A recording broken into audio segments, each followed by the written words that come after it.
Hello friends, today in this video lecture we'll study the 8051 interrupts. So what is an interrupt? Interrupt is an external or internal event.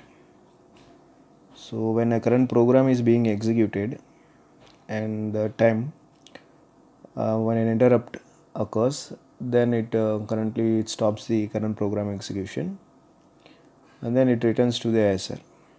So ISR is a interrupt service subroutine, that is a program related to the interrupt. So when an interrupt occurs, then it executes the program that is the subroutine related to the interrupt, that is simply called as a interrupt service routine ISR. So when a program, that is when a main program being executed by the CPU, then when an interrupt occurs, then it immediately stops the main program execution based on the priority of the interrupt, and then it goes to the ISR execution. Once the interrupt service routine, that is ISR, has been executed successfully, then it returns to the main program execution from where it has interrupted. For that you need to execute an instruction RETI, a return interrupt instruction, at the end of the ISR. So this is how these interrupts are done. So in interrupt, that in 8051 we have 5 interrupt sources from where the interrupts occurs actually. So 2 are from the timers and 1 is from the serial port, and the remaining 2 are the external interrupts. So that is from the IO devices you can generate the interrupts to these pins, or from any external hardware you can generate an interrupt to the 8051 through these pins. So you have totally 5 interrupt sources. So one is the timer overflow interrupt, that is whenever the timer gets overflowed, that is whenever the timer has reaches its maximum value, then it generates an interrupt, that is called as a timer overflow interrupt. Then it generates a timer overflow interrupt. In case of 0 it is TF0, in case of timer 1 it is TF1. And also for a serial port, while transmitting the data, once the data is transmitted successfully, then it generates an interrupt called as a TI interrupt, transmit interrupt. And then similarly, when the data is received, then complete data has been received, then it generates an interrupt called as RI receive interrupt. So these are the interrupts from the serial port, and these are the external hardware interrupts. So we have a two INT0 bar and INT1 bar are the 2 pins that are available in the 8051 to give the external interrupts to the 8051. So these are the 5 interrupt sources, and these 5 interrupt sources they are having the vector addresses. So you have a vector address table where the addresses of each ISR is located. So vector address table is a memory map in which we have all the addresses related to the ISR. So when an interrupt occurs, then it refers to the and goes to the interrupt vector table, the corresponding address, and then it executes the ISR in that address. So that is for a external 0 interrupt, the vector address is 0003H, and for timer 0 it is 00BH, and external interrupt 1 it is 0013, and for timer 1 overflow it is 001B, and for serial interrupts it is 0023H.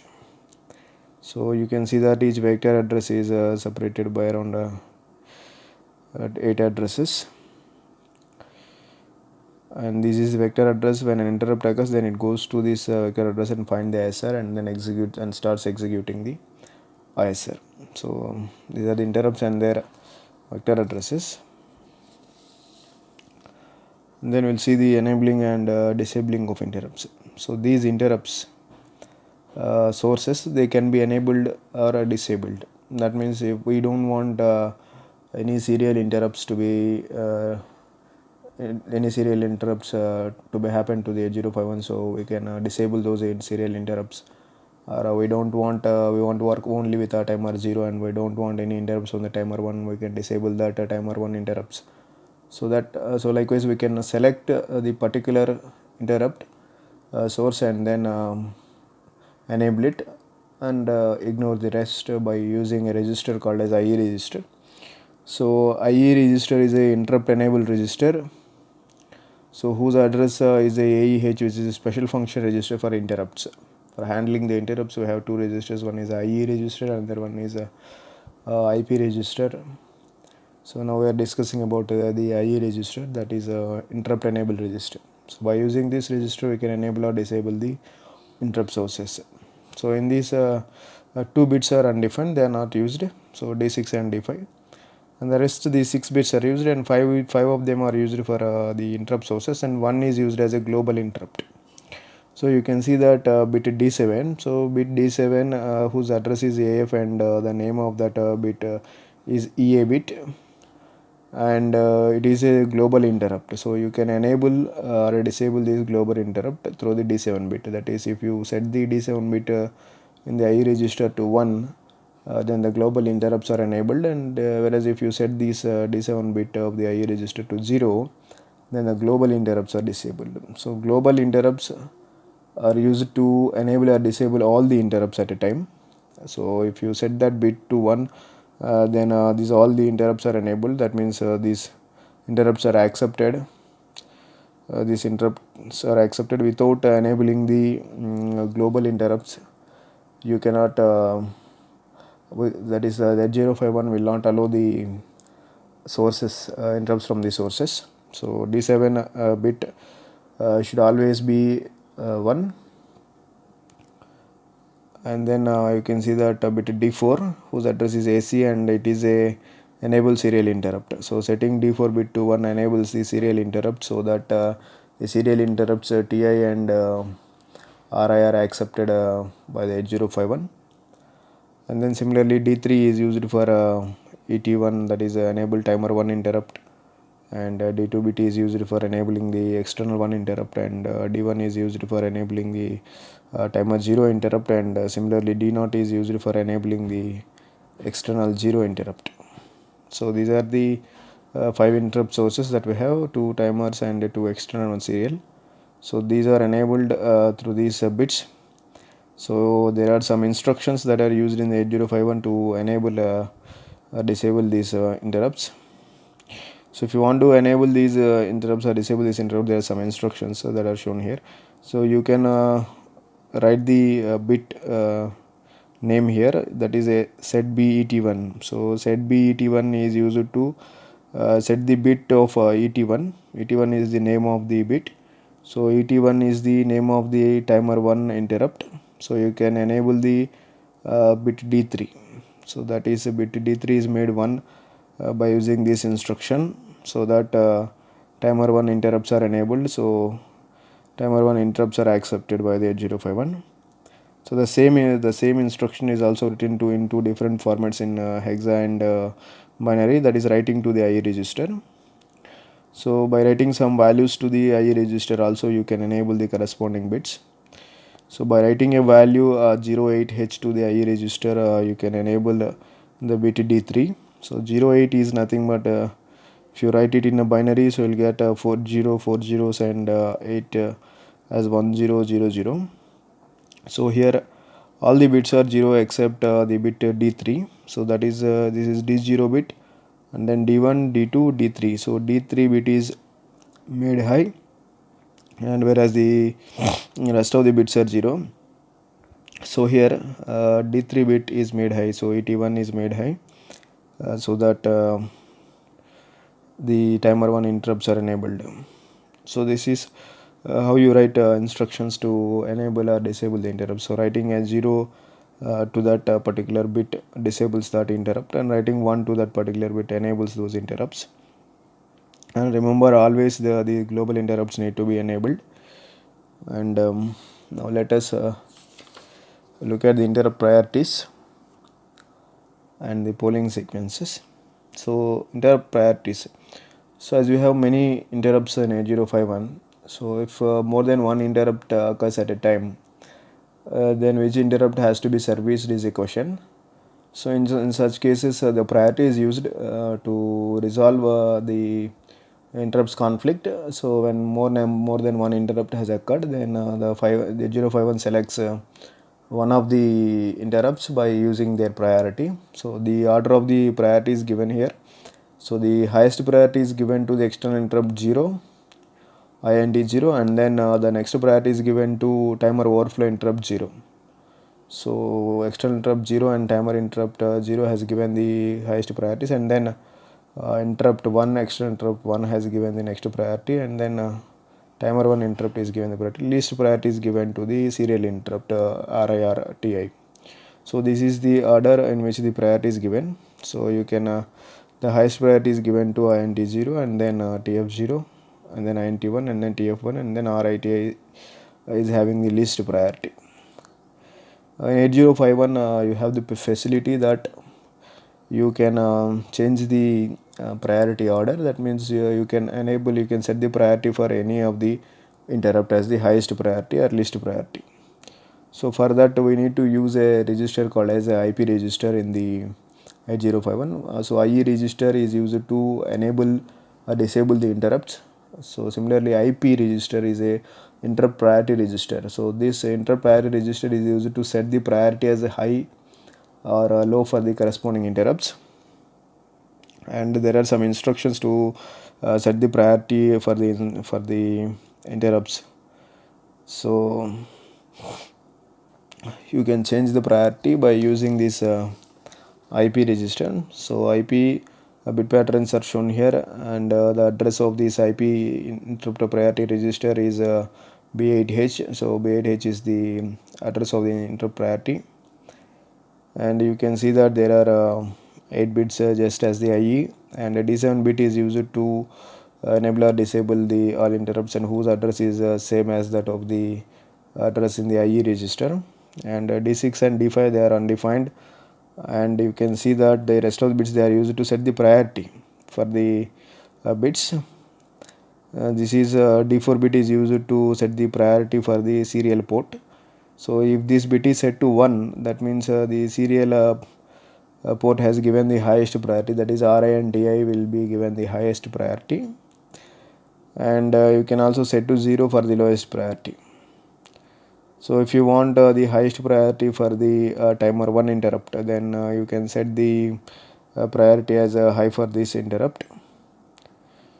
So likewise for all the bits, for all the interrupts you can set the priority for external 1 or timer 0 or external 0. For all the interrupts you can set the priority as a high priority or a low priority. That is, setting these corresponding bits to 1 will give the highest priority for the corresponding interrupt, and setting them to 0 is will give the least priority. So the instructions that are written to set the priority for the interrupts are shown here. So one is set bit PT0. So set bit PT0. PT0 is the bit name. So setting this bit to 1, PT0 bit to 1 will set the priority for timer 0 as high. So that is for timer 0, that is TF0. So this TF0 will get the highest priority. So TF0 will move up and INT0 will come down. So TF0 will get the highest priority compared to the INT0. So if you set that bit to 1, so you can set the priority by using the bit name, or you can use the bit address also. So B9 is the bit address of PT0. So set bit B9H. So B9H is the address of the bit. So setting that also 1, setting that so writing that instruction will also set the bit to PT0 bit, that is D1 bit to 1, enables the priority for the timer 0. Or else you can write some values to the IP register. So IP register is the priority register as we have seen now. So writing some values to the instruction pointer, writing some values to the interrupt priority register, IP register, will also enable the priority for the interrupts. So you write a value 82H to the instruction to the IP register, will also enable the priority for the timer 0 interrupt. So the value 82, if you write it in binary, it is shown here. So the value is 14000 and 0010. So this one is the D7 bit. So setting this bit to 1 will enable the global interrupts, and and then setting D1 bit. This is D0 bit and D1 bit. You are setting D1 bit to 1, so D1 bit is set to 1. That means the priority PT0 is set to highest priority. So you can enable or disable the particular interrupt sources by using the IE register, and also you can select the priorities for these interrupts. You can set the highest priority or the lowest priority by using the IP register. So some instructions are used to set the priorities and enable or disable the interrupts. We have seen that. And now let us look at the interrupt structure of this. Now let us look at the interrupt structure of this 8051. So if you look at the interrupt structure of this 8051, so you have 5 interrupt sources that are shown here. One is the IE0, external interrupt 0, and timer interrupt 0, external interrupt 1, and timer interrupt 1, and RIR TI interrupt. One of them is given at a time, only one of them is given. So these are the 5 interrupt sources, and first they are checked through the IE register, that corresponding bit has been enabled in the IE register, and at the same time the global interrupt should be enabled. So you need to check in the IE register first the global interrupt should be enabled. If the global interrupt is enabled, then it is going to check the IE register corresponding bit. So if this IE0 is set to 1, then the corresponding interrupt is enabled, and then the priority is checked for that in a IP register. So if it is set to high, then a high priority interrupt will be selected, otherwise it is taken as the low priority interrupt. So separate blocks are given for the high priority interrupt and a low priority interrupt. So if it is set to high priority 1, then high priority interrupt it will be in a high priority interrupt mode, otherwise it goes to the low priority interrupt. And all these interrupts pins, they are checked by the 8051. They check one that is the 8051 checks these interrupt pins once in a machine cycle. So if these interrupts are triggered, then they are accepted and then verified for the priority, and if there is a priority conflict, then it is resolved, and then the interrupt is given for the service. So that is the interrupt polling is done there. So this is how the structure of the interrupts in the 8051, especially when it comes to the external interrupts, and they are edge triggered or level triggered based on the TCON register. So if you look into the TCON register of the 8051, so we have already discussed this in the timers. So the upper 4 bits, that is D7, D6, D5, D4, the upper 4 bits, they are used for the timer. So timer 1 overflow and timer run, and for both 1 and 0 timers. So these 4 bits that we have already discussed in the 8051 timers, and the least 4 bits, that is D3, D2, D1, D0, they are used for selecting the edge or level triggering for the interrupts. So this is external interrupt 1 and external interrupt 0 edge detect bits, IE1 and IE0. So and IT1 and IT0, they are used to select the trigger for the interrupt 1 and interrupt 0. So this is used to select the edge or level triggering for the interrupt 1, and this is used to select the edge or level triggering for the interrupt 0, external interrupt 0. So if this bit is set to 1, then the edge triggering is selected, whereas if this bit is set to 0, then level triggering is selected. So that is shown here in this structure. So if this IT0 is selected to 0, then interrupt will be accepted whenever a 0 is sensed on the interrupt line. So if 0 is sensed on the interrupt line, then that interrupt is triggered. Whereas if it is set to 1, then it is edge triggered. So edge triggering done from 1 to 0. So whenever there is a transition from 1 to 0, then the interrupt is triggered. So this is the same for the IT1 also. So this is how the interrupts works in the 8051 controller.